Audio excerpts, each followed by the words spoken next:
Alrighty, hopefully this went through all nice and good. Hello, welcome to I almost said Sunday night. It is Friday, and we are not playing Humblewood. As was teased earlier on Twitter, we are starting an Eberron game. With that, I'm going to shut up.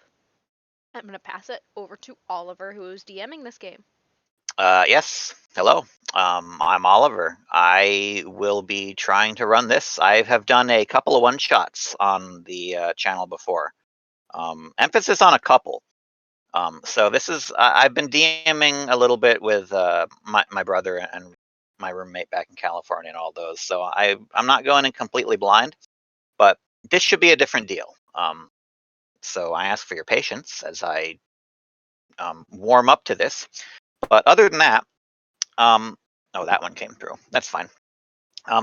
Other than that, this campaign is going to be set in the world of Eberron. And a quick rundown on the world of Eberron.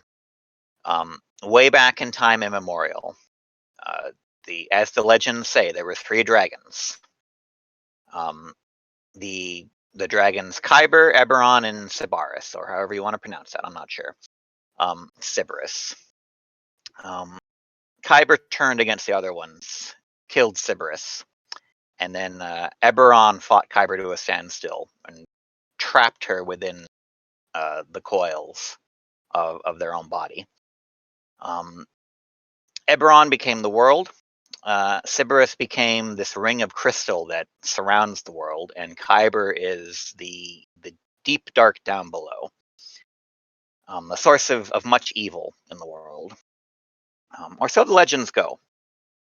Present day, we are going to be set on the continent of Corvair, which is just coming out of a war that has lasted for over 100 years and left the nations of the continent broken, shattered, and recovering.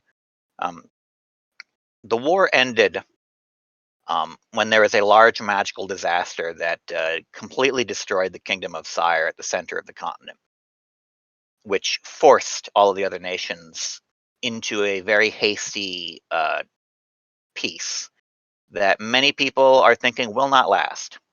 So there is a general sense of unease as the world tries to recover, but is still seeing that war erupt again on the horizon. We are going to be focusing, at least for now, on the city of Sharn. One of, if not the largest cities on this world. You could think of it as fantasy New York or London or any of those cities, Coruscant from Star Wars. It is a massive city that instead of building out, had to build up. It's several different districts and small city-sized areas built on top of each other, soaring up thousands of feet. So all of we're going to be introducing each of our players and characters as their characters are introduced tonight. And we are going to start with Kevin. Why don't you tell us about your character? All right. Character's name is Yuri Losho, necromancer wizard from nation of Karnak, northern nation. It's never enough to go around, so hardships are fairly common. I belong to an organization known as the Blood of Vol. It's a loose affiliation of like-minded philosophers seeking the secrets of immortality that gods sequester. What else are you looking for on the introduction? I think that's good enough. So you have just recently arrived in the city of Sharn.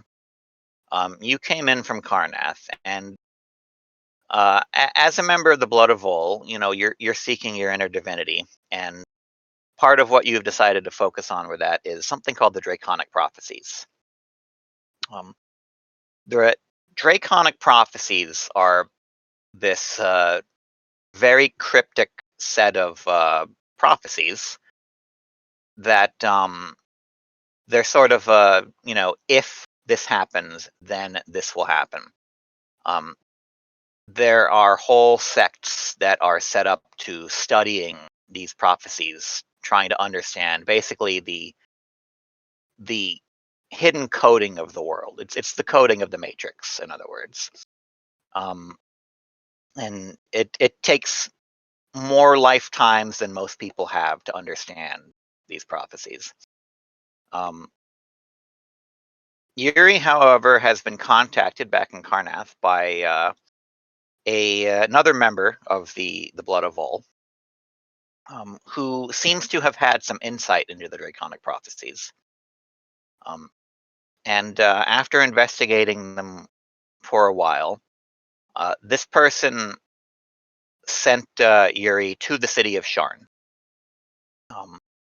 with some information to act on.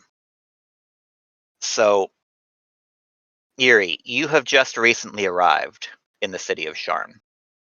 Your benefactor, the one that sent you to Sharn in the first place, has put you up in a tavern called the Drunken Dragon in Upper Dura. This is the district and especially the tavern are very diverse. It's very open to adventurers and those sort of eclectic sorts that may stick out other places. The Drunken Dragon itself is this run by this halfling ex-adventurer. It's got this large illusion of a red dragon over the entrance, and that's where you find yourself now, waiting for your 2 bodyguards. Knowing that you're going to be heading into the more dangerous areas of Sharn, you were procured the services of 2 bodyguards who will go down with you. And as you sit there in front of the Drunken Dragon waiting, they approach. And why don't we start with Derek here?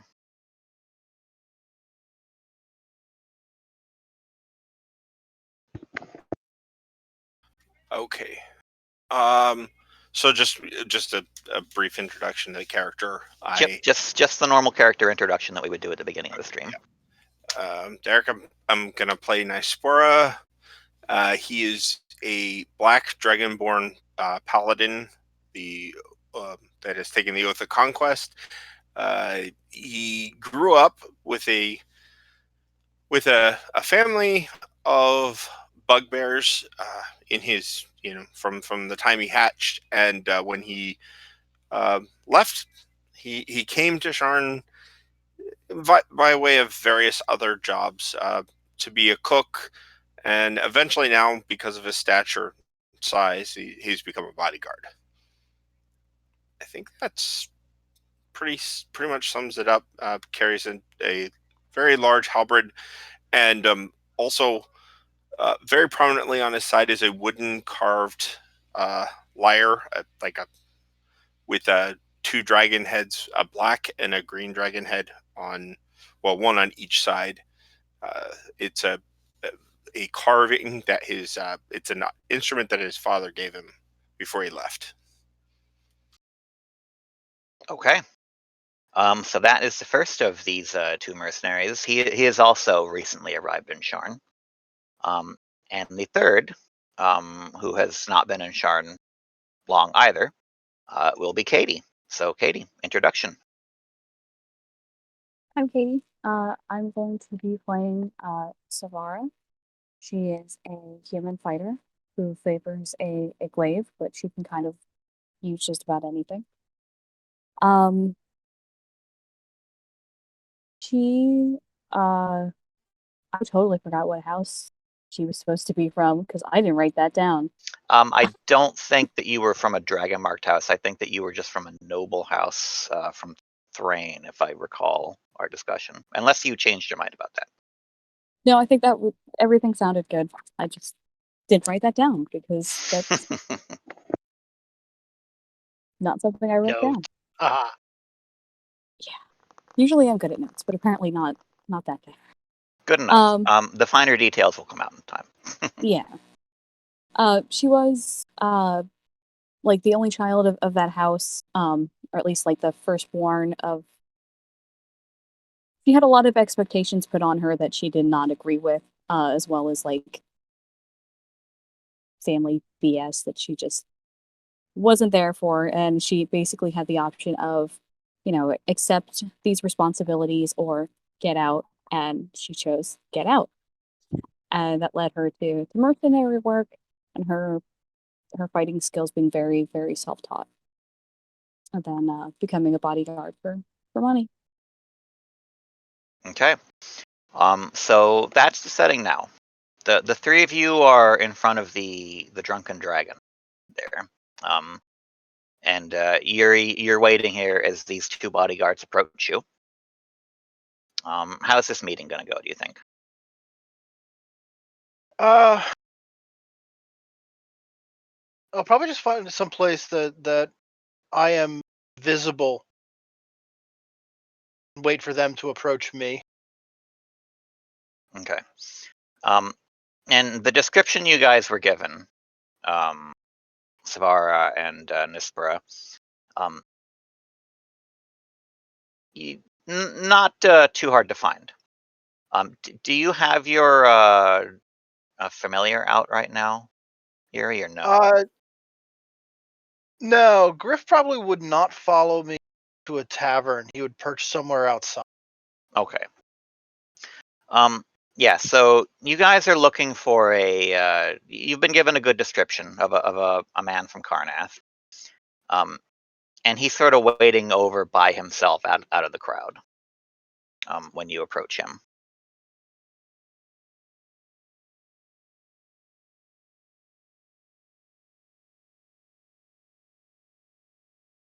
Yes, very quietly approaching.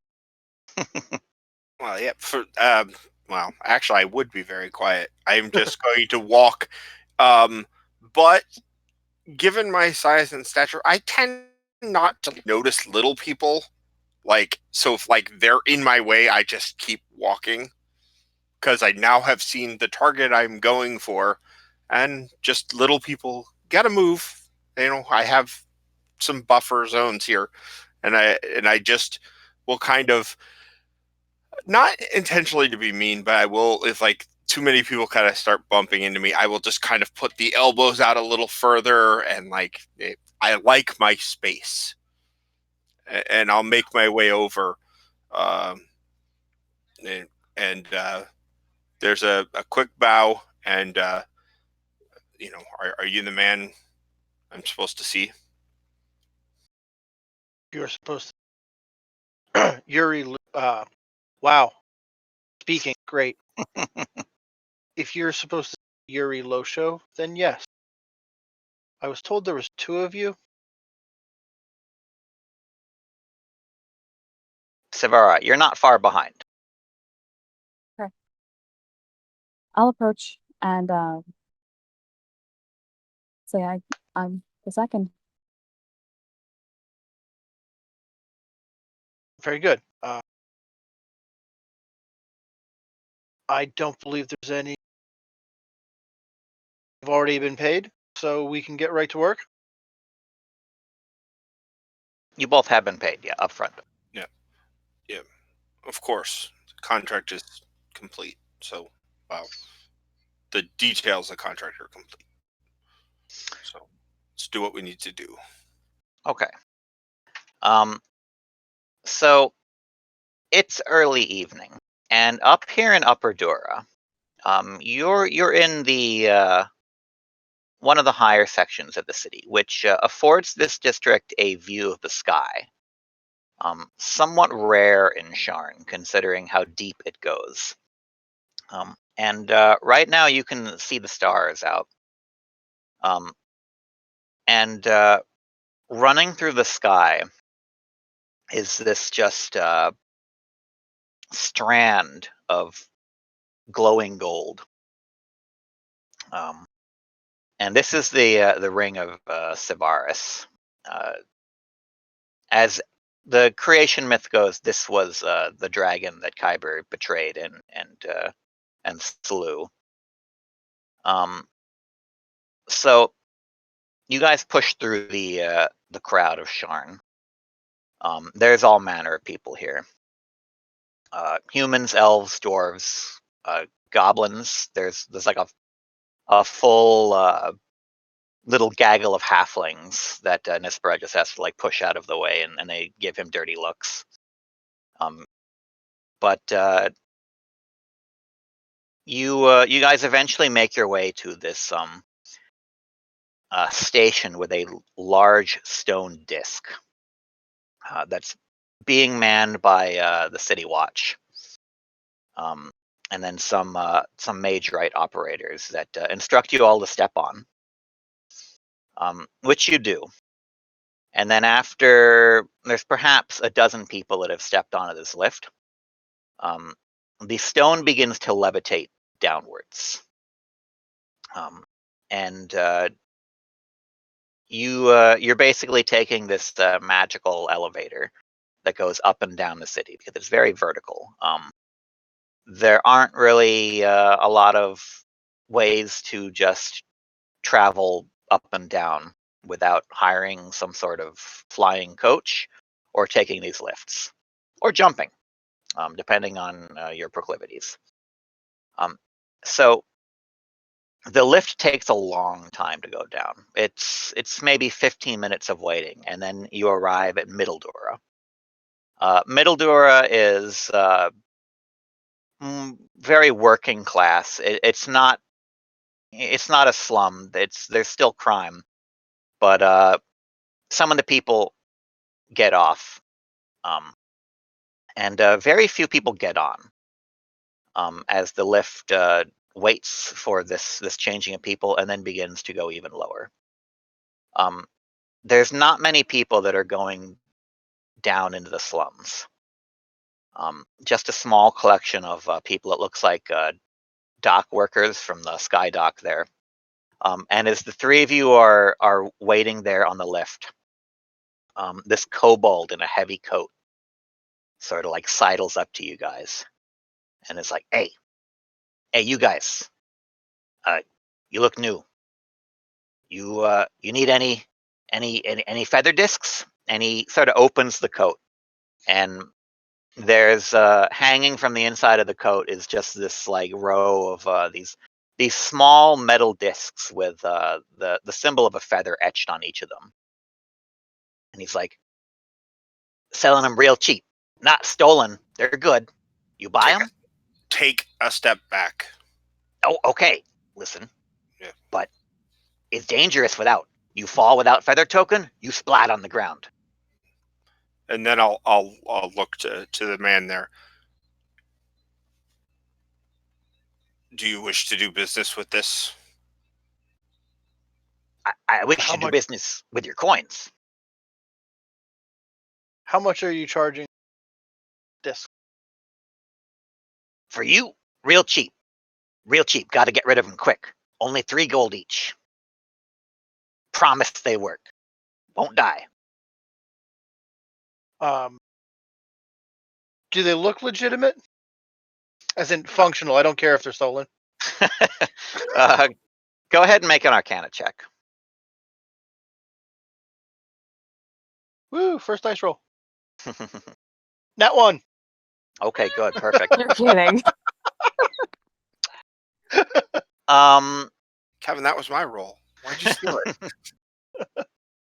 Looking them over, you can see that they've got some magic. They're definitely enchanted. They may be a little bit shoddy in quality, but you wouldn't be able to pick out which ones are going to work and which ones may not be 100% reliable. Looking down my nose at this little kobold man in a trench coat. I will give you 1 gold each for 3 of them.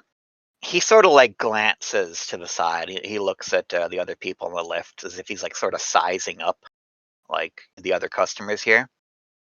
And he says, all right, good deal, good haggler. 3 tokens, 3 gold. And I'll pay that, then hand the guards the discount. Okay. Now you leave. Business Um, is done. You leave.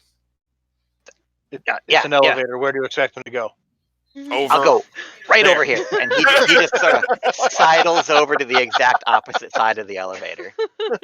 As he pockets those coins. I put my halberd out, not within this range.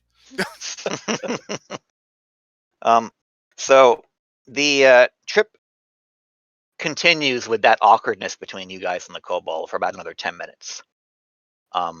Before the lift hits the bottom. And this is Lower Dura. It's a slum. It's squalor. The city guard does not come to this part of town.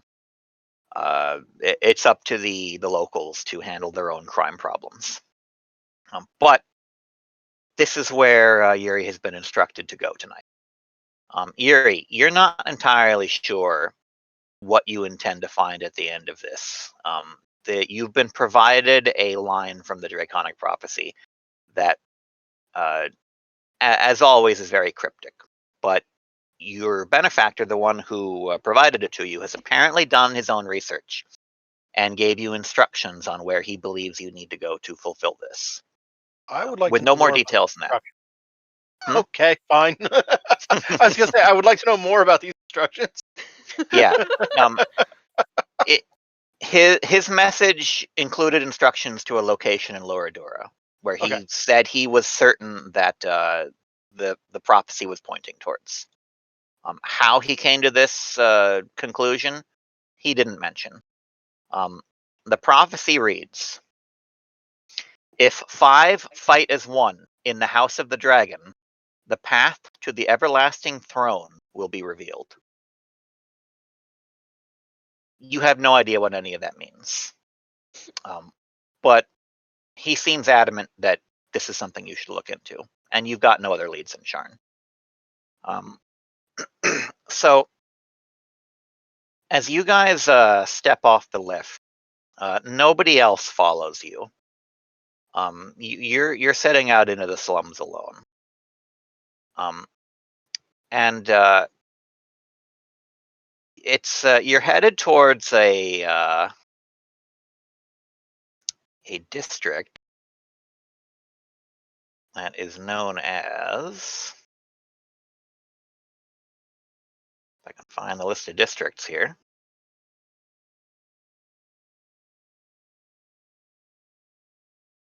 The district's called the Golden Gate. And That sounds. yes, it does not live up to its name. Any gold that was in this part of the city was long ago pried out and sold for probably drug money or worse. Down here, when you look up, you can still see the stars. Or at least, if you didn't know any better, you would think they were stars. What you're actually seeing are all of the districts, the lights from the districts above you. There's a crisscross of bridges, just like a infinitely complex spider web of bridges and other corridors that go in between all of these towers that soar up thousands of feet. Down here, the sky is not visible. The only sky that they have is the lights from the districts that are better off than them. And if you hadn't just come from the top and realized that the sky was clear, you'd think it was raining. Because right now there's just like drops of water that are falling down. It's not pleasant. And that is where we are going to come to Lauren's character. So, Lauren, why don't you introduce yourself?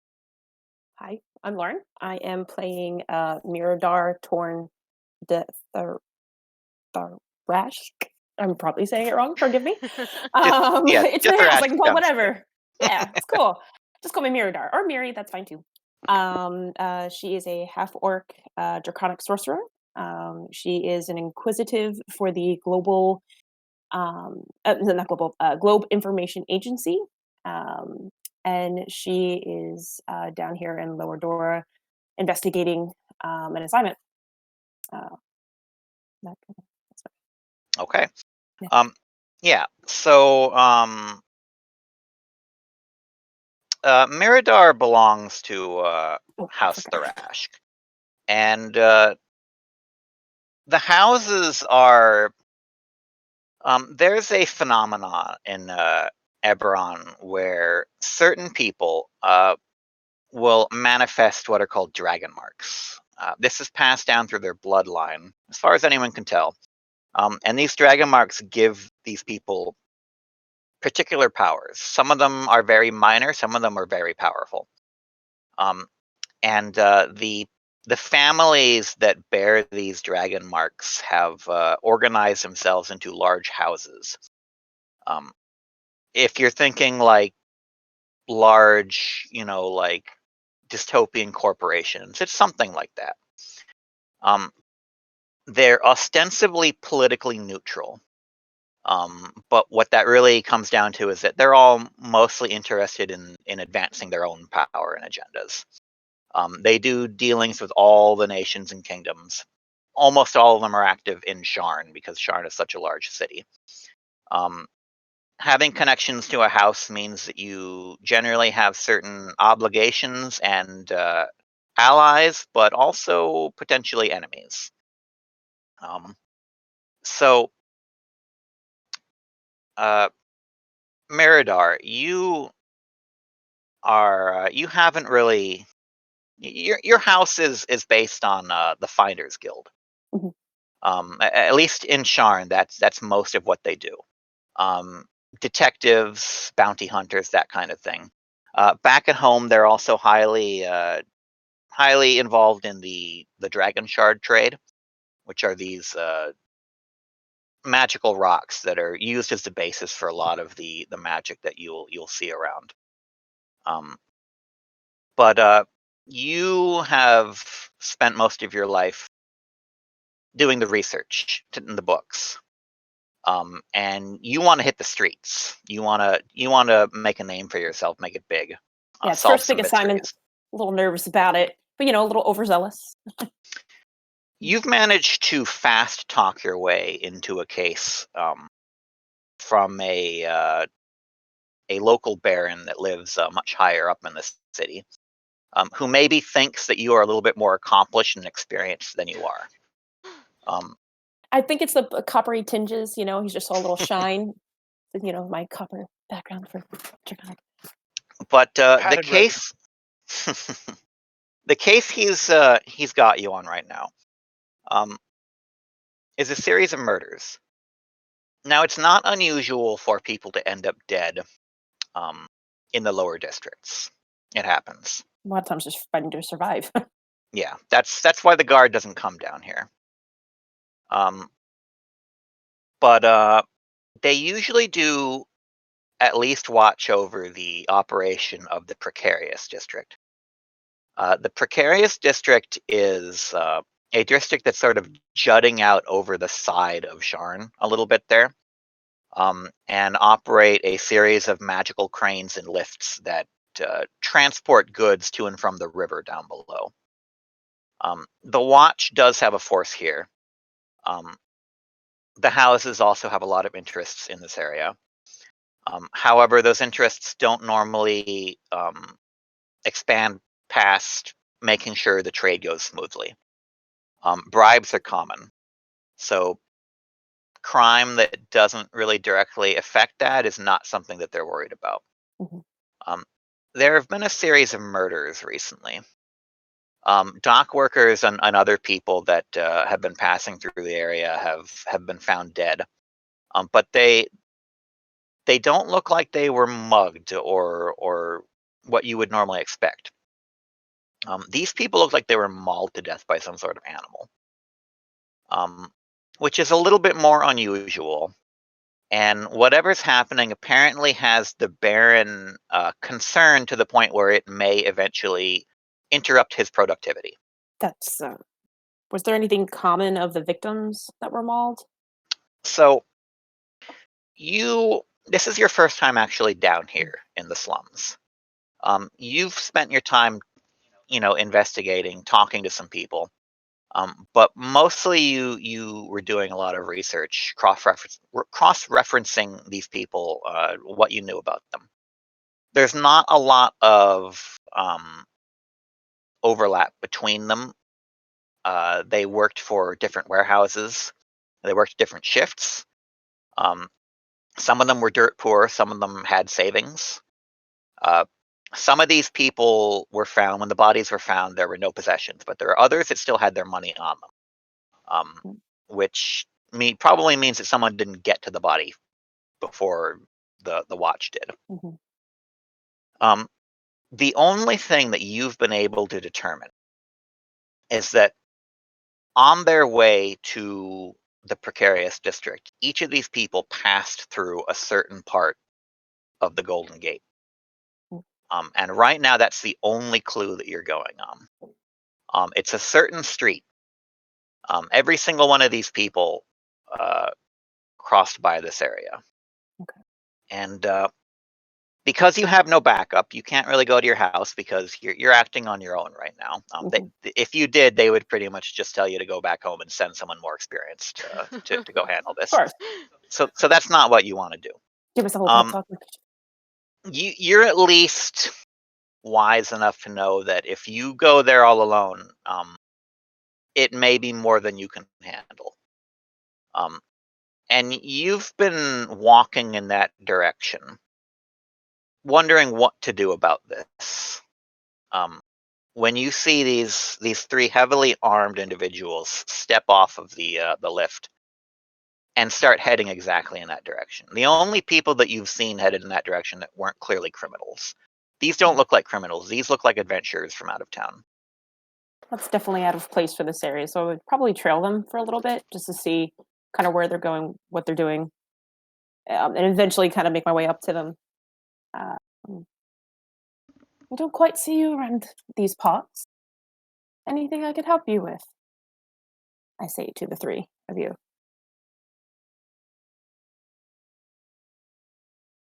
I believe I know where we're going. We should. Well, you might just want to be a little careful. There have been some grisly murders around this area. Things die here all the time here. Oh, you know, it... Try.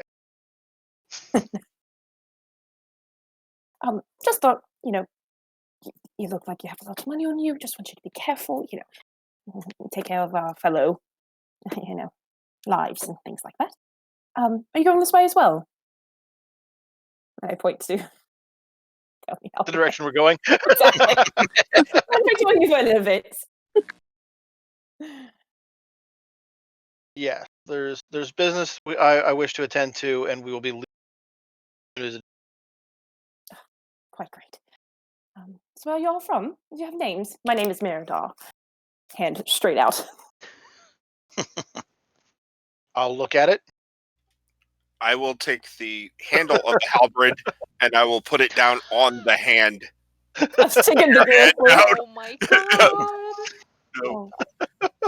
Well, that's Now, Miradar, I believe you said that your dragon mark had manifested in a place that made it fairly visible, unless you changed your mind about that. No, I did not. So as I come up to you, greenskin half orc with a copper sheen.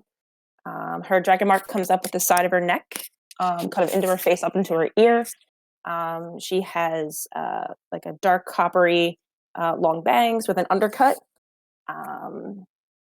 And kind of like wearing a fitted coat, knee-high boots, but enough to kind of run around if she's got to, or if she has to put her hood up, things like that. Yeah. So I don't know. It's up to you guys how much contact each of your characters has individually had with each of the houses, but the main houses are all pretty recognizable. They've infiltrated everyday life to the point where not recognizing one of the main houses would be like not recognizing like Coca-Cola or something like that. So it's very obvious that this person has the Tharashk dragon mark. And you don't know what sort of affiliation they have with the house. You know, some of these people work directly for their house's affairs. Some of them are ostensibly part of the house, but still retain a lot of autonomy. But that definitely marks this person as someone with connections. Once I notice the dragon mark, that's a bit of a tone shift.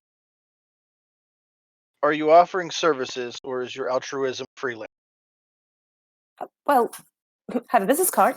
There you are. It was a little freelance on the side, but don't tell anyone. Do you take the card? No. While the discussion is going on, I will. Fuck it. I want to keep an eye around the surrounding areas because, she's a bit of a distraction right now. Yeah. And all we need, like, if somebody else were to come. So we should be walking. I'm working. So right now, I keep an eye on other things. That's quite right. Yes, yes. Forgot myself. Okay. So, Nispar, why don't you make a perception check?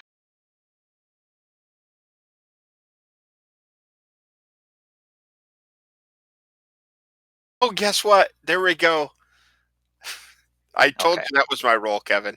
I got a 4 with a nat 1 to start. Wow, this campaign's off to a great start. I'm really distracting. Yeah, Nispora, you're kind of put off guard because this person sort of followed up on the group as it is, and you're kind of kicking yourself for even allowing that to happen in the first place, which has you like you're sort of overcompensating now, where you think you're on the lookout, but you're more worried like, how did I let this happen? Like, so you actually don't really see much of anything as you guys make your way through the streets here. It's mostly empty. You're not seeing anyone else. Anyone else who's around is locked away in these buildings. A lot of these buildings look abandoned. And as you guys are talking about whatever you guys are talking about, you suddenly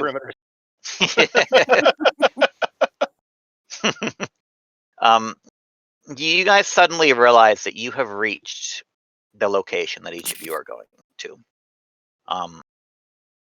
For Yuri and the bodyguards, this is the end of the instructions that you were given from this mysterious benefactor who gave you the bit of the prophecy. Whatever he knew about the prophecy, he felt that this is where you needed to be, and it's up to you to take it from here. For Miradar, you suddenly realize that this is the exact street that you know that all of these murder victims crossed by. It's the only thing that you can find in common. That's also sort of suspicious for each of them. You're going down here. Yes. What sort of business do you have? I mean, it is none of my business, obviously, but since we're fast friends, I thought you might tell me. It is not. Well, that's quite right. Though, if you are looking for something, I'm very good at helping to find things. If you couldn't tell. Sorry. I don't know enough about my own mission to share, so I'm going to bluff by being rude. So what you guys see as you look down here is a narrow road that winds in between rows of dark, dilapidated houses. There are two ancient, ever-bright lanterns that shed warm light over the cracked stones of the street, while a third lantern near the far end of the street sits dark and lightless. Ever-bright lanterns think continual flame, except much stronger and powered by these dragon shards. How about both Nispera and Savara roll a perception check here, because you guys are ostensibly the bodyguards, while Yuri and Miradar sort of. Yeah, I'm looking at this ambush habitat,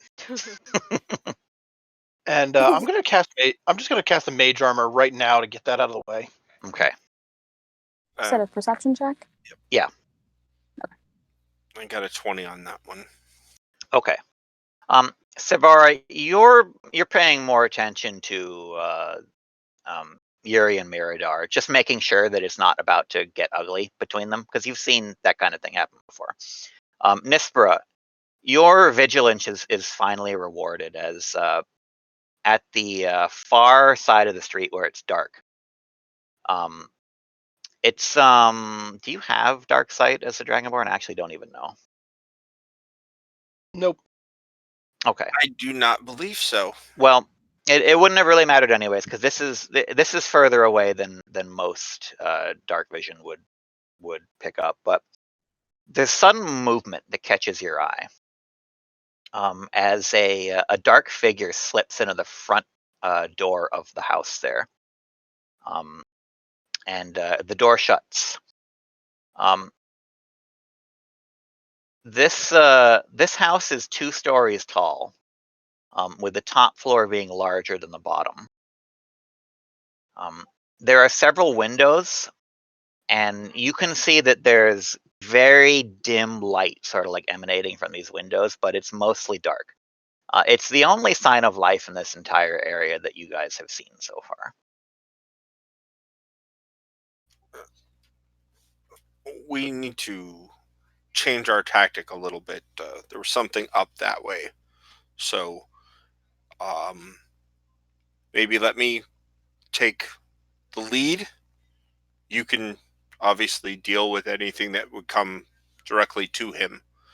I'll bring whatever it is out, and we can deal with it. Sure. That's appropriate. Do you need back out? I'm quite. I think No, you are not contracted for this job, but well, he just hired sure. me, didn't he? No. I might have misinterpreted. I'm better with books, actually. All right, well, go on. You might be better in a position between me and him. Like, so come forward some, but not all the way. Oh, right here. Okay, stage left. That's where I'll go. Okay. Yeah. So I'll move forward towards that door with the ever intent of I'm not even knocking. I am just going to open the door. Okay.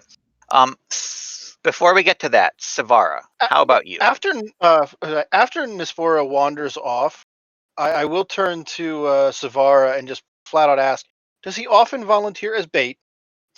Have I met him before this, or is this my first meeting of Nispera?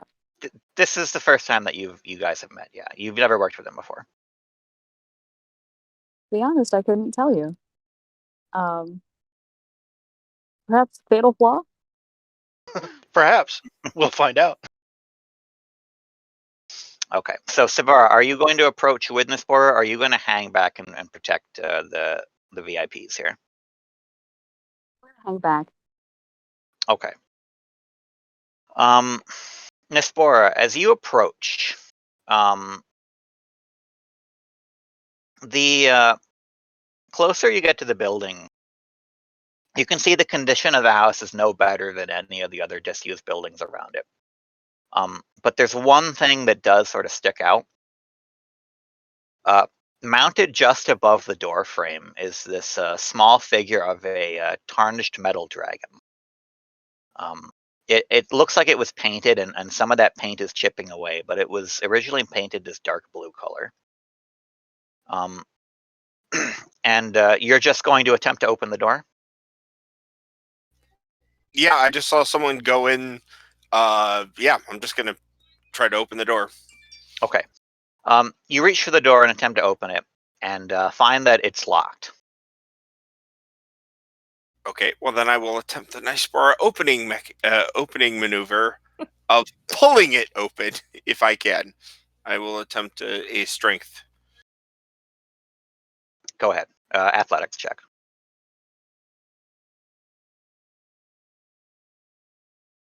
That'll be a 22 total. Yeah, Okay. man. Okay. So you start pulling on this door as hard as you can, and you would expect, with your strength, a door that's this shoddy, you would just be able to pull it right off the hinges like it was nothing.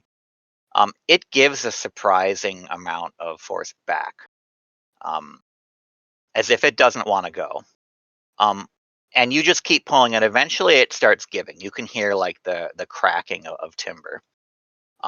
And while this is happening, we're going to pause here for a moment and move to our final character in the session. It took a while to get to her. But Jess, why don't you do your introduction? Hello. Brain just blooped. I knew it was going to happen because it happens every single time. That's how I roll, guys. We all know this.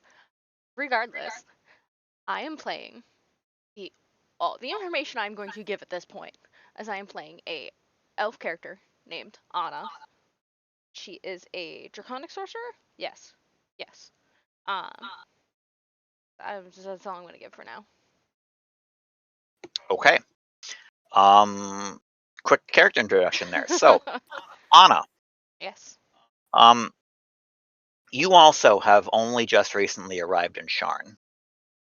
And this is it's definitely been a fish out of water thing for you. You've never been alone like this before. No. And all that you knew when you arrived here is that you were told to look for a particular type of person for help. The person who smuggled you out of your home told you to look for someone from House Tarkanan, which you've never heard of before. Nope. And which is suspicious because you're pretty sure that you've been taught all about the houses. In theory. So the first thing you did arriving in town is go around asking where you can find House Tarkanan. Nope. Which eventually led you down here to the slums with a man and a woman who said, "Yes, we're House Tarkanan. Come with us." And you had no reason to disbelieve them, so you followed them. Yep. You follow them to this house where they put you up in a room. And they told you, don't light any lights, don't draw any attention to yourself. We will be back with help soon. And they left you there. And it's been maybe 2 days now. It's hard to tell because nobody has come back during that time. And you've been left in this dark room. There's no light sources in here that you can see. There's a ratty sleeping pallet, a barrel of water, and a wooden mug that you can use to dip in there to drink. Otherwise, you haven't been provided anything else. Now, it took a while for you to realize that you were perhaps in trouble. Yeah, probably longer than it should have. And when you finally did realize this, you made a couple of discoveries as you poked around the room. One, the door to this room does not have any visible lock. You know it's not barred because you saw it from the other side, but it won't open. It's completely, you just pull it and nothing happens. Yeah. The other thing is there's a window looking down over the front of the house in this alley that sort of runs along the eastern side. This window does open, but it's barred, and it only opens a little bit, enough to let in fresh water, not enough to slip out of. Fresh air. Fresh air. Sorry, yeah, Fresh fresh water. air. Fresh air. You have the water in the barrel is not fresh. No, I mean, yeah, not surprised. And if you, I don't know what sort of escape attempts you've made in the past 2 days, but you Probably have. not much. Well, you do have the ability to teleport to anywhere that you can see. And you have attempted to do that because you can see out this window, and that would be a way for you to escape this room. And when you've attempted to do that, you cannot teleport. So something is inhibiting that magic. Of course it is. Because that would be smart. It's it has not been long since the man and the woman that originally led you here came back into the house. And they've been talking in hushed tones outside of the room. And as you've been sitting there wondering what's about to happen, you look out the window, see this group of people sort of standing at the far end of the street, talking with each other. The Dragonborn breaks off from the group, and standing a little bit down below the window, he has approached the door and is beginning to try to force it open. Oh, I just echoed super bad. Okay. I am going to. I'm just gonna like very slightly like right at the window, trying to make sure no light travels towards the door. Just like flash my light spell a couple times, maybe try and get some sort of attention from somebody down below. Okay. Yeah, the light spell that you have does work in here. Whatever is preventing the teleporting is not turning off your magic completely. I figured you would have mentioned if it was. Yeah. So everyone on the street sees this. It's very obvious. As this light starts flashing in the second story window. Nispera, this door is definitely more reinforced than it appears. You feel like you can definitely pull it off its hinges eventually. And you're about to hit that point when the light flashes. Okay. I will let go of the door for a second. I will take a step back, and I will then fix my gaze like right to where the source of light came from. And you see standing there in the darkness this elf looking down at you. I'm like making like help gestures, like trying to be quiet because they're right outside the door, but being like, I need assistance. I will once like I know that the kind of contact has been made. I will nod my head and I will take a step back towards the others. I believe there is a person in need of assistance, like over there. I would imagine due to her silence and use of magic as signaling, she's being held against her will.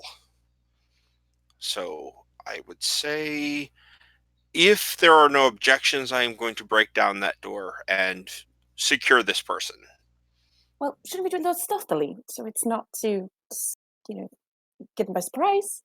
Maybe not tear it off the hinges. You don't think it would be a surprise to see me burst through your front door? Well, they would have time. They're up there. The thing. Yes. Well, I mean, we'll have at it then. Okay, so what is your suggestion then? Do you have perhaps a different means of doing this?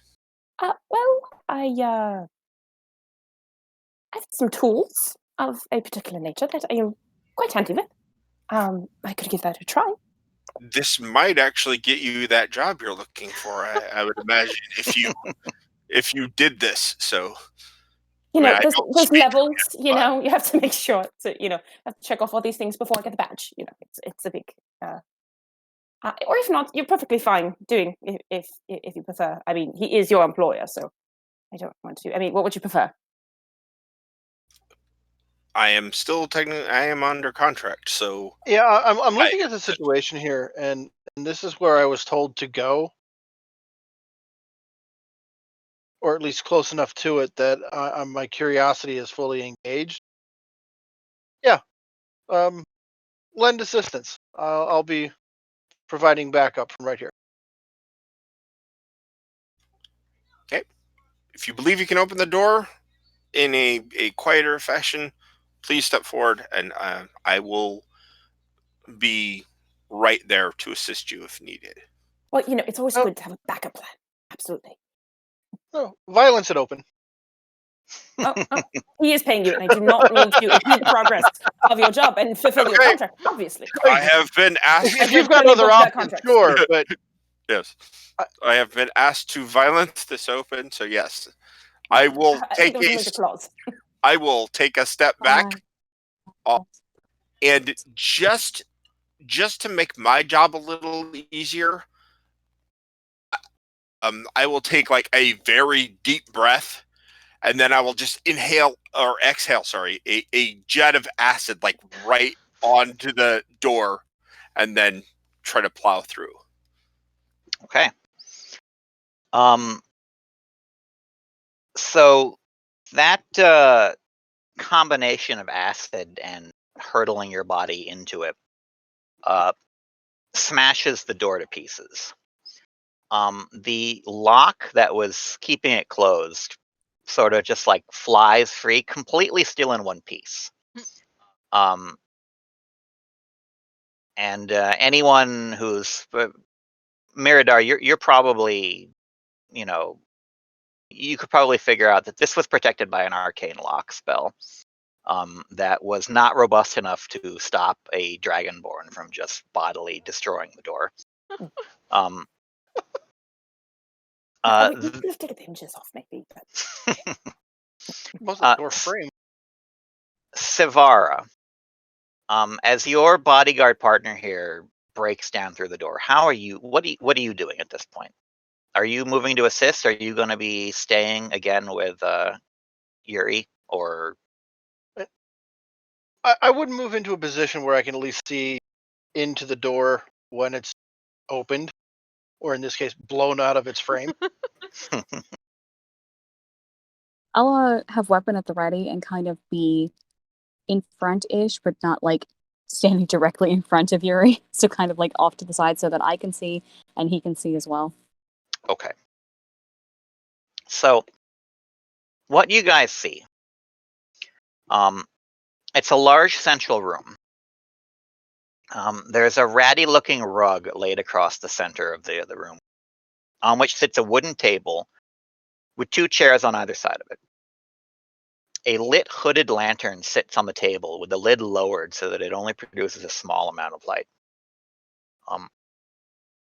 On the southern door, on the southern wall right in front of the door, or to the right of the door, is a wooden shelf. And the center of the north wall has a simple-looking fireplace with a small fire burning, providing a dim light that causes shadows to dance all over the room. Northwest side of that wall, there is a wooden door, which is shut. Now, upstairs, Anna, you watch as this group of strangers moves into position and break down the door and begin to slowly and cautiously enter. This creates a lot of noise, and you can hear immediately the room off to the west. The 2 voices that were talking in hushed tones immediately go quiet. You're certain that they heard that. There's no way they couldn't have. I was gonna say, it'd be very hard pressed to not hear that. I'm going to get like right close to that door and just like listen for the moment. if I can. I know they've gotten quiet, but you just generally try and attempt to tell what is going on. Okay. Make a perception check.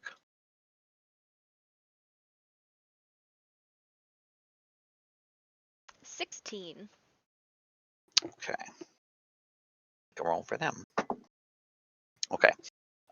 You can hear, with your ear right up against that door, you can hear they're talking in very hushed tones. And you can just barely make out. The woman is saying,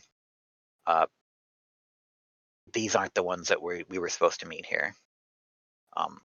We'll wait for them to come upstairs, and then we'll ambush them. And the male voice says, don't worry, they won't see it coming. I'm gonna let the beast out. And we'll let it jump them. So I'm gonna ask a question before I say what I'm gonna do. Because they led me right through the house, right? Do I have a general idea of like how far the room I'm in is from where the party would have broken in? Like if I start Yes. banging the fuck out of this door, are they gonna hear it? It's possible. If you were banging that door, it might be very muffled. When you were let in here, you were let in through that main room that they are in now. Upstairs through that closed door, there was one more large room there, and that's basically the room that is connected to your little prison cell right now. All right. So I'm in like a room that's an offshoot of the room that they're in. Okay. Yeah. But you can open the window and speak out of it if you want. You've tried opening it before. It does open from the inside. It's just barred, so you can't make your way out. Oh, I'm gonna do that then. Are a couple of them still outside? Or did you all make your way in? At this point, I think only Nespora moved in. Sivara's like getting into a position that she can, and Miradar and Yuri are taking positions outside so that they get a clear view of what's happening inside. Okay. Look at the big hole. Waiting for explosions. Okay, so I'm going to open this window the little bit that I can open it, and I'm going to quietly shout. They're still probably gonna hear me, but like, what can I do at this point? I'm going to push it open. They said they're gonna let the beast out, right? I don't know what that means, but yeah, you have no idea what that means. There's two people. They say they're gonna let some form of beast out. I don't know what it is, but I'm calling this down to you at the street. Turner Yuri, that's what I'm looking for. All these moldings and everything. That is exactly. It's here. So it's kind of nasty, and I start describing in detail what I saw from like the autopsies and things that I looked at. And I'm just like horrified looking out this window as I'm hearing you describe this. Just like that's well, we'll get you, dear. Don't worry. Sorry. You'll be fine. Yeah.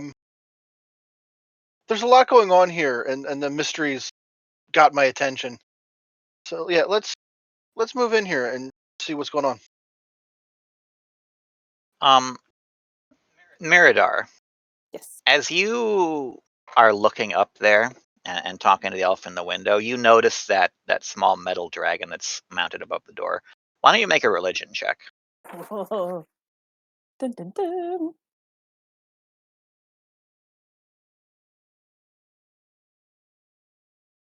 Oh, 9. Okay. There's something about the blue pigmentation that reminds you can't quite place it's not obvious. Like you haven't seen a depiction like this before, but a dragon in the color blue, especially this sort of dark midnight blue, does have a connection to the dragon Kyber. Oh. Kyber is usually depicted as like a midnight blue dragon with like these dark black veins.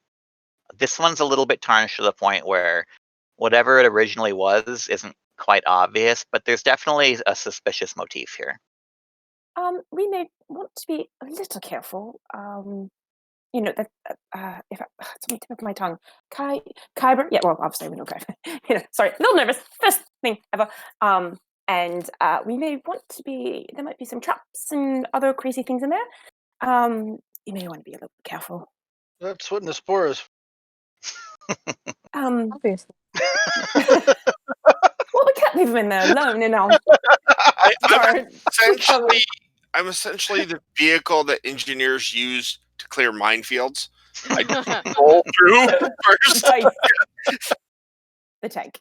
And also investigating, see if there's any traps or anything built within the house anywhere as we're going along. Okay. Go ahead and make a perception check as you're sort of standing outside looking in as everyone's sort of filing in there.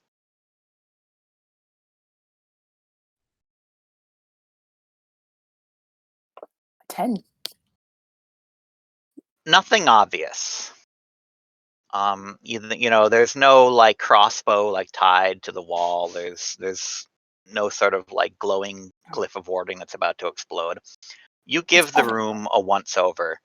You don't see anything that looks particularly dangerous. Should be all right. Just be mindful though. After you.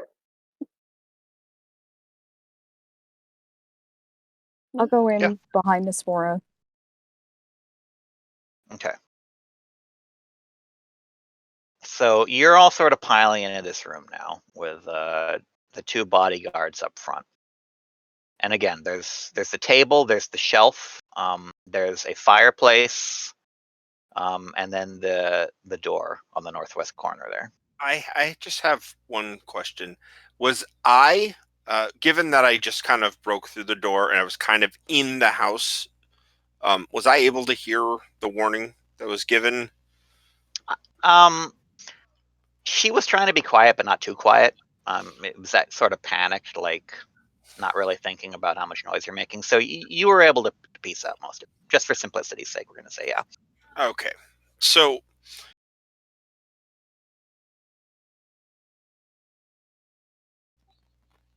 okay, yeah. Since that actually lasts an hour and I don't really need to do too much, I will at the doorway cast Armor of Agathis on myself. Okay. And that's my prep. That's my prep for dealing with whatever. And then I will step. You said there's a doorway, but there's no stairs up, or did I miss that? There's no stairs here. The only exit out of the room that you can see is that door, which is closed right now. So I guess the next step will be to open that door. Okay.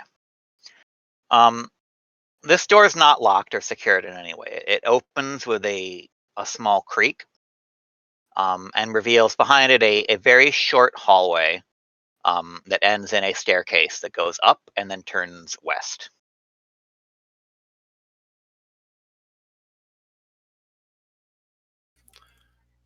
Before I go up, is there more that we want to check here? No, this let's clear the building before we get into details. Okay. Then I will head up. And generally, I guess when you head up, up the stairs. Well, depending on the orientation of the stairs, like where she would be possibly like on my right hand side, and then where if there's anything else is on the left hand side. So my first point of coming up the stairs will be to look to the left hand side.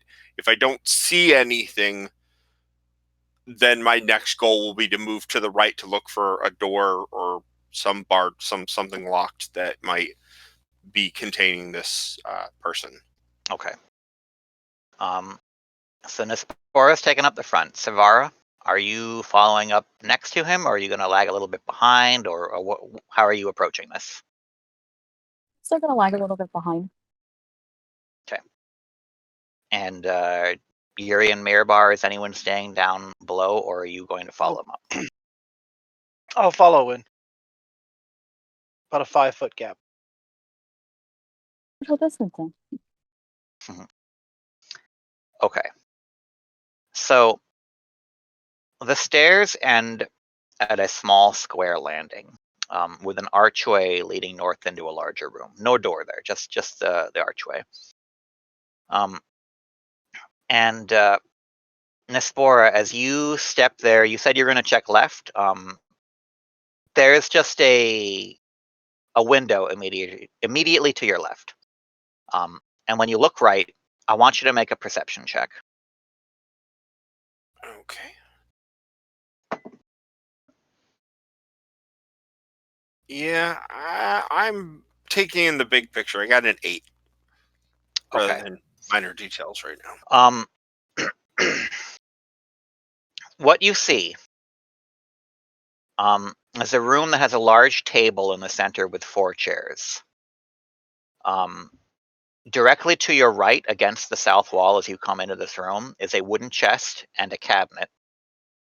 On the eastern wall, there are 2 doors. One of them is closed and one of them is open. And as you're sort of taking in the room, you're caught by this sudden blur of movement. It's not humanoid. Something is sort of moving across the room that is difficult to see. And this is going to be initiative rolls, probably. Okay.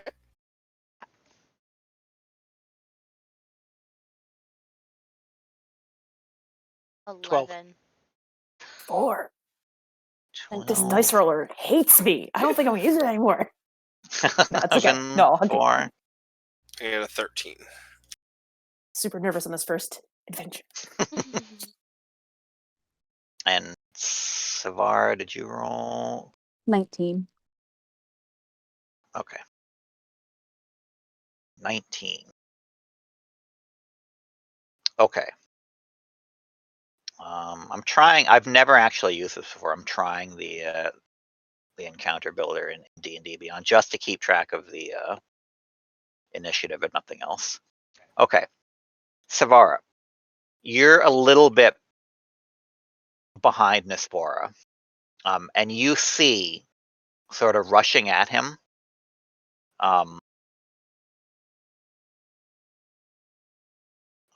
this animal. It looks kind of like a panther, but it's got these tentacles coming out of its back.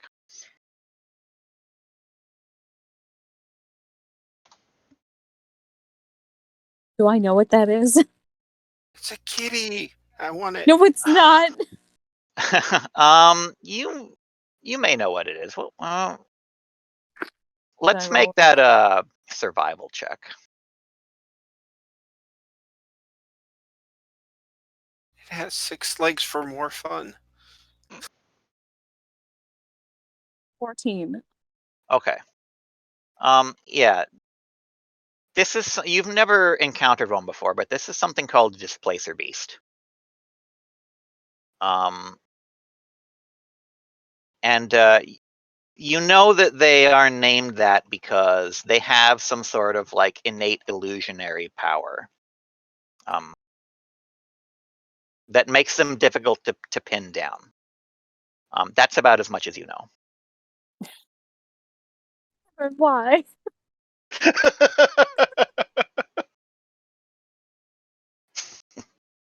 So you're up first, Savara. I don't like going first.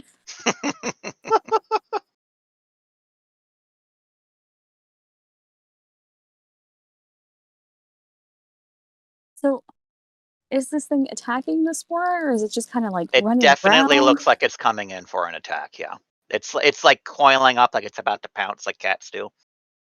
Rawr. Some butt wiggle going on as it loads the spring. You can hear like that growl. You without my yarn shield. Damn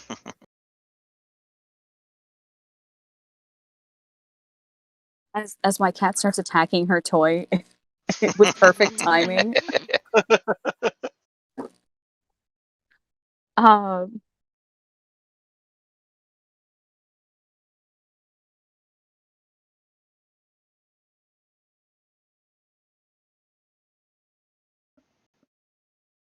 So are you going to like move in to attack it, or are you going to try to take a defensive stance in the door next to Nispora? Something,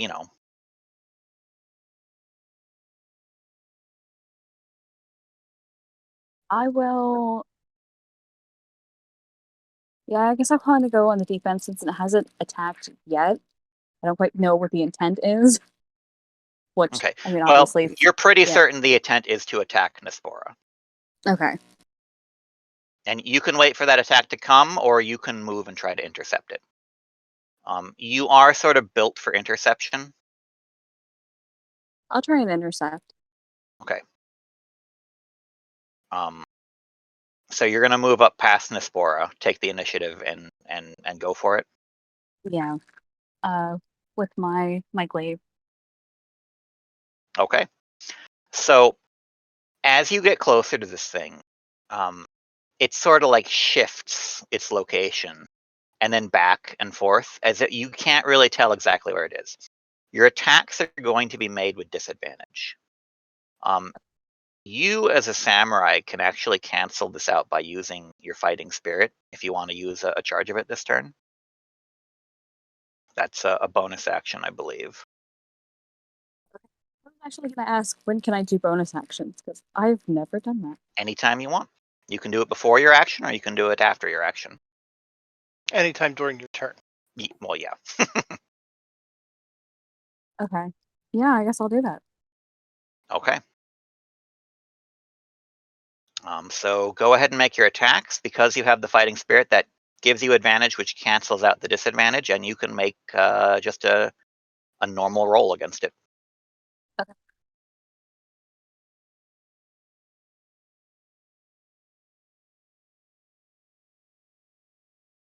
$14. Okay, that's a hit. Awesome. Go ahead and roll damage. Wonderful timing, Kitty. Wonderful timing. Mhm. I can't see now. 7. 7. Okay. Sorry for the butt shots. Goodness. So as you strike that displacer beast, it lets out this yowl like a cat that just got smacked. And that sort of the blur and the displacement sort of is interrupted, and for the moment, everyone can pinpoint exactly where this creature is. So anything else you want to do on your turn?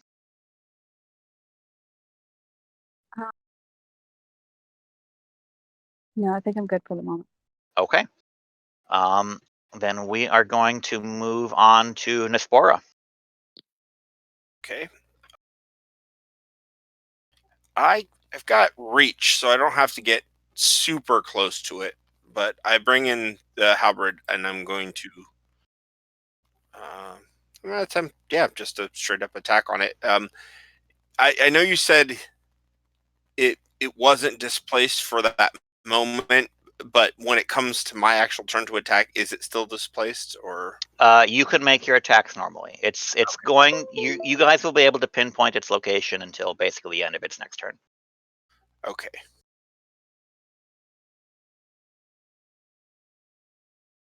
Okay. Well, before I finish this roll, I am actually going to, looking at the 11 that I rolled, I'm going to use my channel divinity to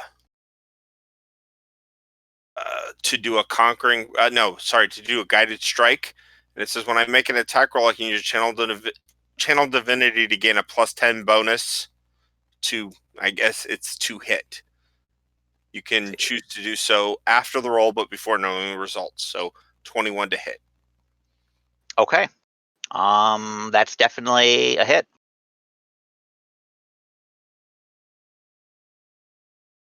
Okay, so I think I have to do one other thing. It says 4 damage, but I believe because of, now this is great weapon fighting, that I actually re-roll that 1. Let me make sure. For your fighting style, let's see. Yeah, great. You can reroll a 1 or a 2 on damage dice with melee weapons wielded with 2 hands. Yep. So go for it. Reroll it. So that's a reroll of a D10. The +3 is still standard. So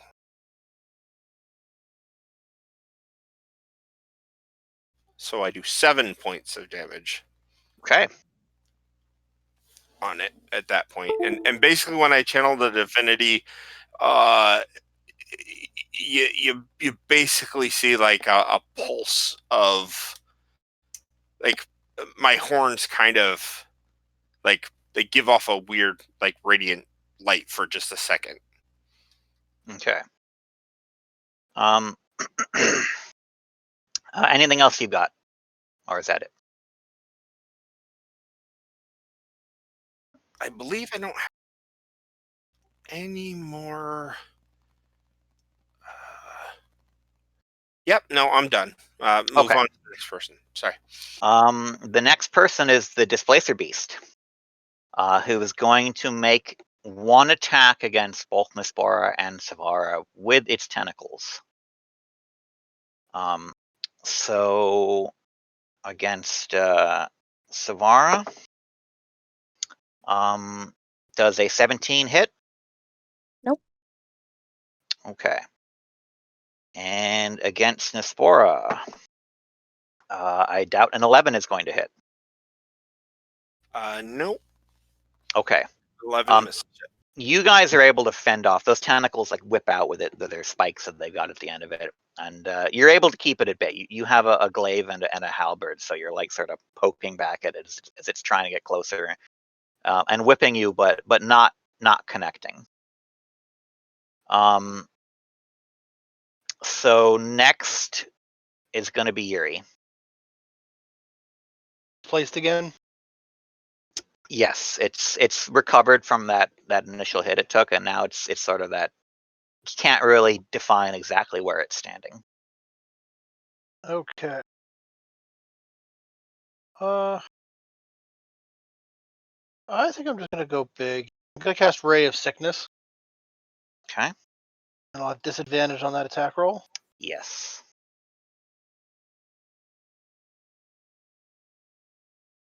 So 13. That'll actually still hit. Nice. Damage on that. 6. It will also need to make a Constitution save. Okay, con save. It's gonna fail that. Okay. It is poisoned until the end of my next turn, so that will cause it to do half damage, I believe. Poison. Disadvantage on attack rolls and ability checks. Okay. And because it's taken another hit, that sort of solidifies it for everyone else again. So anything else from you? No, that's pretty successful necromancy. Okay. Yeah. Anna, you're still behind this door in this room.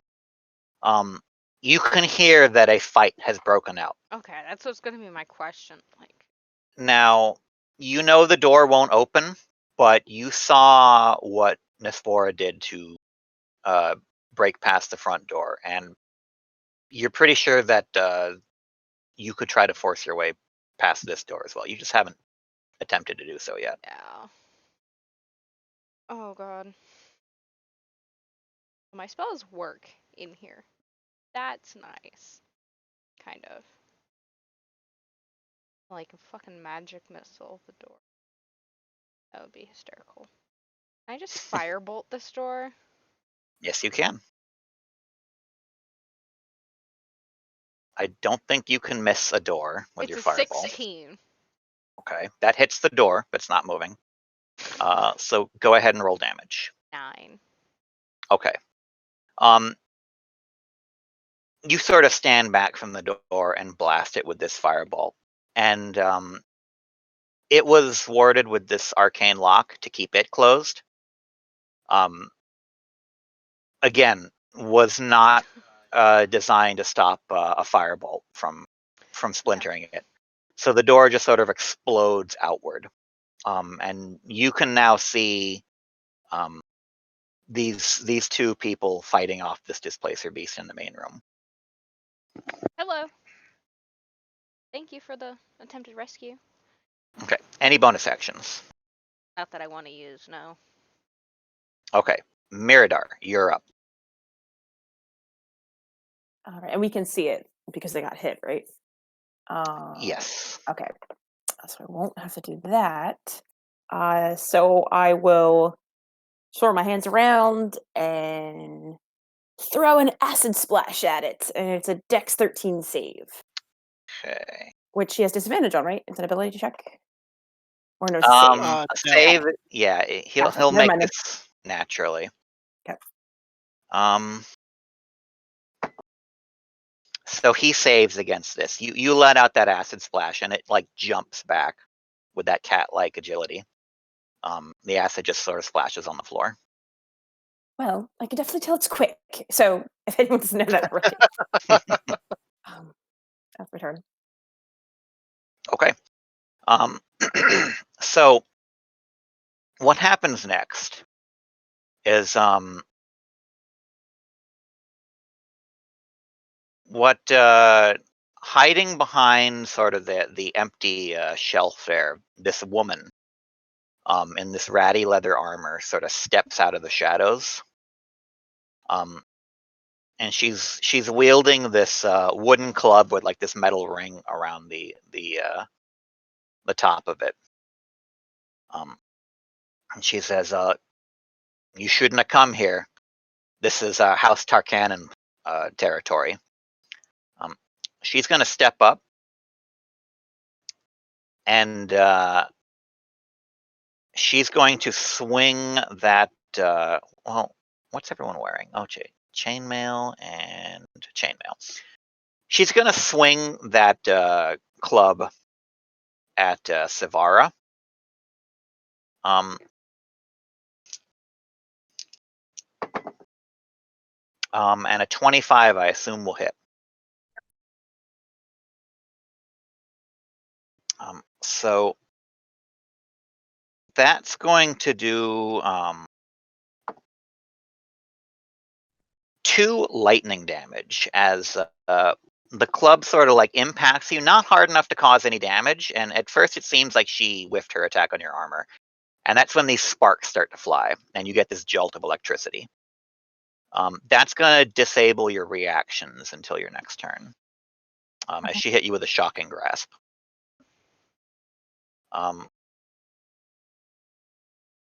So that's going to take us back up to Savara.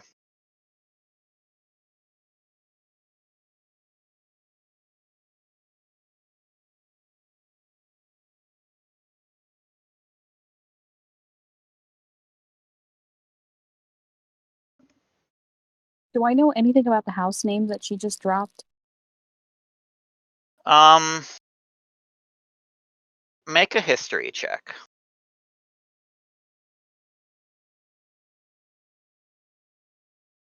18. Okay.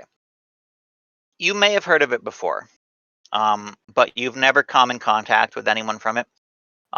They're calling themselves a house, like they're a dragon-marked house, but as far as you're aware, that's not entirely accurate.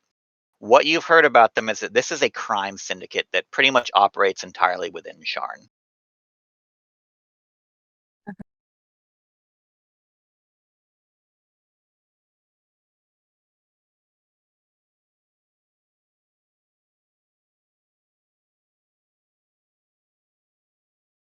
I'll attack her with my glaive. Okay, go ahead.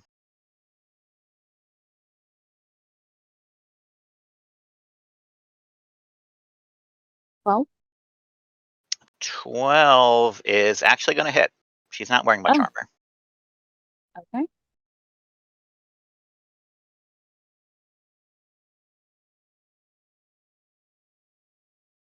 Eight. Okay.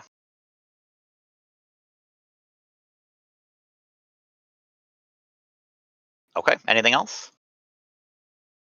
You do have your action surge, which you can take at any point that you want as a fighter. I'll hang on to it just in case. Okay. So then we're going to move over to Nespora. Okay, well, it looks like that woman is kind of she's occupied, and the cat seems like it's going to be more of a deal at this point. So yeah, I will take an attack on that. It is displaced right now, right? No, it's not. Oh, It still hasn't taken a turn since it took the Ray of Sickness.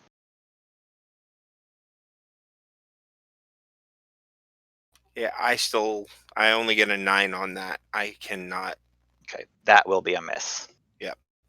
That will be, that's my main attack. My movement, I don't. I just want to move to kind of block the way for the elf that just came out of the like blown up door. Mm-hmm. I kind of want to be like keep the cat out of coming down that way. Okay, sure. If I can, just by having my bulk there. So yeah. Okay. That's going to take us back to the Displacer Beast, who will again make one attack against Savara. With disadvantage, which just saved her a crit. Which I believe a 16 will miss. Mm-hmm. Okay, good thing you reminded me it was poisoned. The second attack against Nespora, also with disadvantage, is easily a miss. Yeah, it's sluggish from that poison.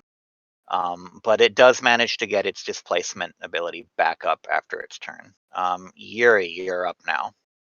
I'm going to revert to Karnath's basic training and nullify the magic user as quickly as possible. I cast what? Sorry. Sleep. Okay.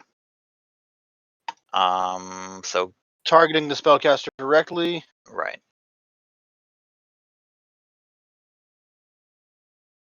Dice. There we go. 20.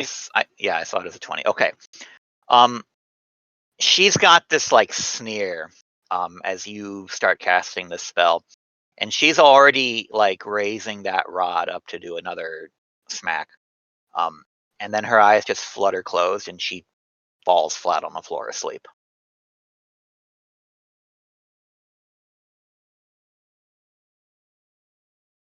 Now got spellcaster superiority again, and we can continue with the combat. Okay. Anna, it's your turn. Okay. The lady is down, and now there's just this frightening cat. Yes. Now you do know that the male was speaking in here. He said he was going to let out the beast. You haven't seen him yet. There should be one more of them, a male. Don't know where he is at the moment. But I am going to, as a second level spell, because why the fuck not, use Magic Missile on the Cato. Okay. Guaranteed hit, which turns off its displacement immediately. Just roll the damage. I don't actually remember. Roll Magic Missile. Yeah, you do that. 2. Okay. So that's 2 per thing, so a total of 6. Okay. Any bonus actions? No. All right, Miradar, you're up. The assailant that jumped out from behind the armory is asleep. The displacer beast is undisplaced. Alrighty, so I will then do a firebolt at the displacer beast. Okay. Because she didn't make any indication about the elf, about the other guy, right? She only knows that there's another person. There is another person in here, but he hasn't shown himself yet, as far as you guys but know. did she alert us to that? That I would have known that when I came up. Yes, We did. Yes. Oh, okay. So actually, you know what? I will change my mind. Just to try a thing, I'll cast Fairy Fire into the room. 20-foot cube. And it's Dex 13 save. Dex 13.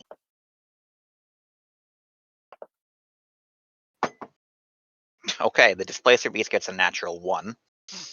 Hey, so everyone advantage. It's a green light, by the way. Sparkles. So you sort of blast the center of this room with this fairy fire. The displacer beast immediately starts glowing, which is going to nullify his displacement field even if it comes back up. And sort of hiding down low underneath the table, the man just starts glowing. And when that happens, he like peeks up. He's like, "What? Oh, hi." Hi. Stand up, please. Anything else on your turn? That is it. Okay. And also, it's not a house, by the way. I just want to let you know that. I don't quite like that. Stop making a thing, okay? Stop making that happen. So the woman is asleep. The man has been busted. He's also sort of holding a club. But he does what you say. He sort of stands up, and sort of steps back. He doesn't look like he wants to get in the fight right now. Mostly because it looks like his pet is losing. Yeah. And that brings us to you, Savara. So because the displacer beast has fairy fire on it, you're going to get advantage on it if you want to attack it right now. I guess I'm closer to the displacer than him. Yes, he's a little bit across the room. You could still get in range of him because you have reach on your glaive. Okay. But you are closer to the displacer beast. I think I'd rather take care of that first.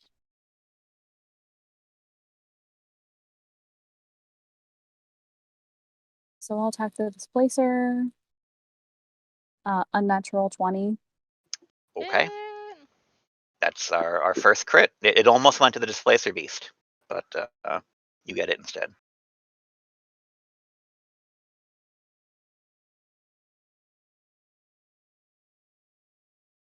12. 12 damage. Okay. How do you want to kill this thing? Kind of, not at all. You can make it non-lethal if you want. I mean, that's you can bonk it on the head, knock it out. I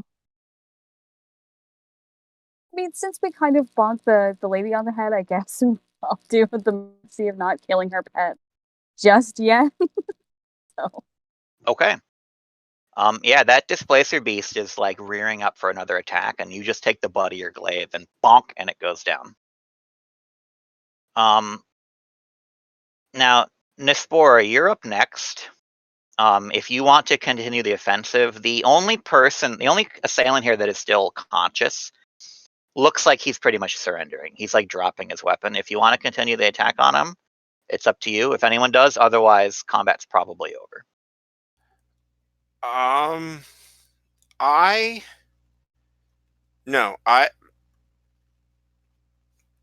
There's part of me that wants to, but if he's actively surrendering right now, I'm under contract. This is not sport. This is work. So, I will stand down with the halberd like ready, but I will not continue the attack right now. Okay. So that leaves one unconscious displacer beast, one sleeping woman, and then a man who's sort of surrendered. And he's like, I mean, you guys look like you came off okay. No harm, no foul. You just let us go, right? No problems here. We will be confiscating your pet. I mean, it's not even really my pet. I just sort of found it down here and started feeding it. It barely even listens to me. Yeah. I don't care. It is now ours. Okay, just make sure you feed him. He gets real hungry. And then I when he says that, I will look him over top to bottom like, maybe no. So, what was this going? Well, we're House Tarkanan. We're helping out people that need help. Really? And that's why I was locked in a room for at least 2 days, if not longer. Well, it wasn't that long. It takes a while to get people a safe place to go. And you can't even provide food, just a dirty canister of water. Truly. You have not had food in 2 days? No. Okay. I have solved this problem for you. Oh, I no. will reach into my bag and I will pull out just this glob of stuff that is like half-cooked bacon, like some blueberries, and like it's like bugbear, like this is great stuff for bugbears, but this is There's just just like a what look I of have on sheer hand. disgust And I will that just hand it to crosses you. my face, and I'm like, Bacon-based I'm trail mix? good, Yes, thank you. it is good for you. I'm good, It thank you will. very much. Not touching that. And the guy's like, "Yeah, see, she's good. She didn't need food. She was fine. We gave her water." I would suggest you leave your talking to answering only our questions, because the more words you say, the more likely I am to slip with my weapon. You should do Yeah. less talking, and she should be doing more right now. Are you Um, truly who House are you? Cannon? Just before we go on, Sivara, you said you looked like you wanted to say something at some point. Was there anything you wanted to say? Like the priority should definitely be figuring out like what happened to this elf and how this like came to be Yeah. this whole Okay. situation before worrying about ownership of this kitty. I will take the cat. Now it's mine. Before we go into the adoption side of things, could we possibly get back to the task at hand? How did you get here? And it's really not a house, by the way. But It is quite a long story. But I do believe I feel as though I've been tricked. And I'm staring dead ass at this man. He's staying silent, and he just shrugs. Is that true? Was there trickery in this deal? Answer me truthfully. We're just House Tarkanan. We're trying to get her to safety. You know how these things go. It's a dangerous city. No, I do not know how these Saying things it out loud doesn't make it true. Referring to House Tarkanan.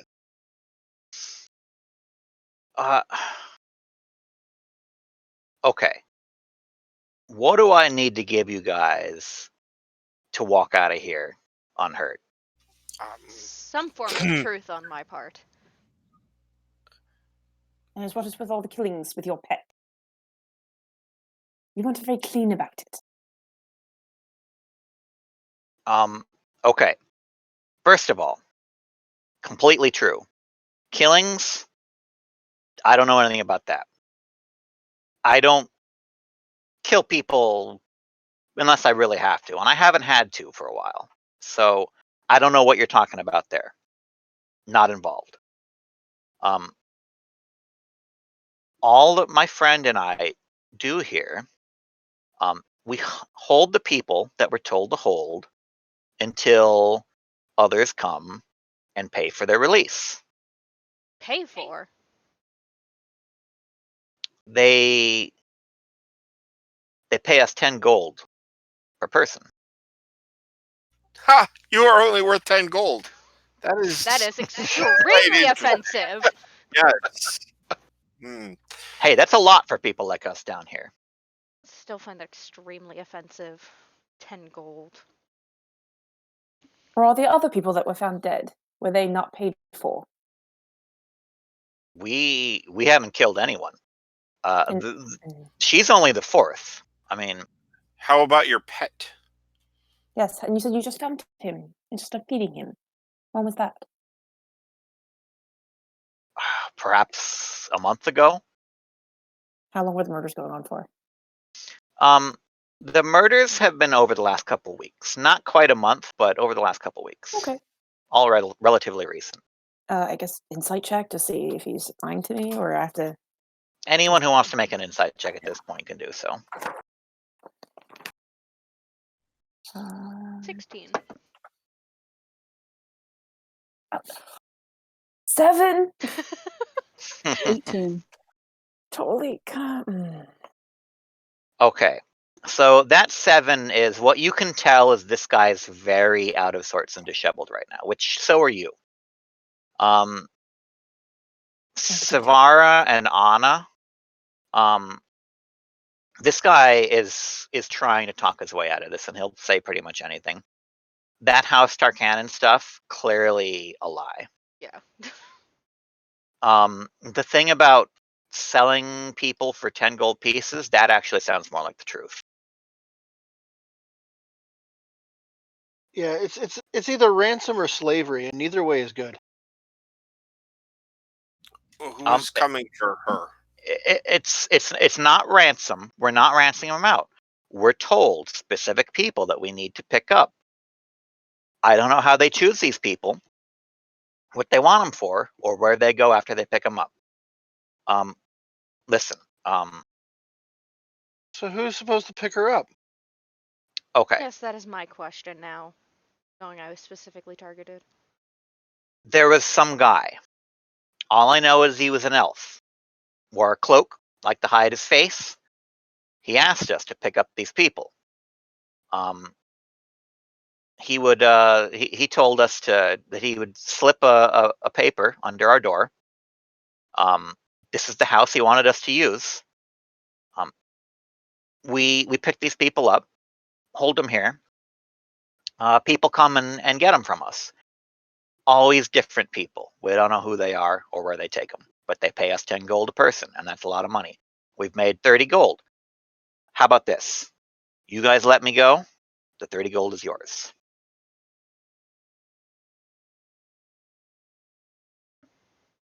Anna, you were the one who's wronged here. Your choice. I cannot speak for anybody else here, but there is no amount of money that will buy my silence in this matter. I don't know about silence, but I don't want to kill the man. Oh no, I was not suggesting killing him, but I will certainly not defend his right to continue to live. Do with him. If we I weren't to could let him check him go. indefinitely if you want me to. We And could then tie him up and leave him here for the people that were looking for you. That's not a terrible idea. I could agree with that.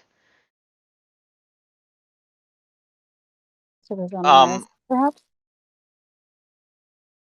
30 gold, not enough. I mean, if you tie me up, you're gonna at least leave food, right? No. Yes. Did you give I'll that leave kindness the mug too? of water for you that you left Yes. for me. Do unto others. And I pull out another chunk of that stuff from my bag, and I'm like, "You That's can have awesome. this." If you push your luck, we'll leave the displacer be. Oh, how about we lock them in a room together? And they No. can tell them all to That find you? doesn't sound like a good idea. It's Oh, not I think even my that's pet. It fabulous. barely listens to me. You guys, Oh. she wanted it. It's hers now. I start tying her up before she wakes up. Okay. So at this point, you guys want to basically tie both these people up. He's not really going to resist. She can't because she's asleep. Yeah. And if you want, you can throw him in that same room that Anna was being kept in. And it's 9:50, so this seems like a good sort of place to pause for now. Next time we can pick up, you guys can decide exactly what you want to do with them. If you want to leave them here or turn them over to someone. If you want to search the house a little bit more, we'll see what you guys do. So I don't know if I actually forget if we explained exactly what we were doing. Normally Fridays are Humblewoods. Nick and I will be alternating now. Humblewood and then Eberron, Humblewood and then Eberron. Unless Nick needs an extra night off, something pops up. It's been happening with his Humblewoods, in which case we'll just go ahead with the Eberron anyways. So that's going to be the schedule for the foreseeable future, and we'll see where it goes from here. So next weekend, or next Friday, I suppose, will be Humblewood, if Nick's available. And it's pretty much the same group except Lauren. So why don't we now go to the outros? And we'll start with Lauren. Again, I'm Lauren. You can find me at the Splintering on Twitter, as well as our Discord. So please join. We're fun. Silly. Katie, how would you go? I'm Katie. You can find me at KatieBugs just about anywhere. Instagram is kind of where I live the most. That's about it. I'll pass to Derek. Yep, I'm Derek. You can find me at Dirk Awesome on Twitter, and Sundays I'm here playing. Fridays I'm here playing. The other Friday for Humblewood I'm also as well. Anyway, so Jess. Hello. You can find me at Sweet Ninetales on Twitter and Instagram. You will also see me here Sunday and Monday, assuming we play. I am not in the Humblewood game. You only see me every other Friday.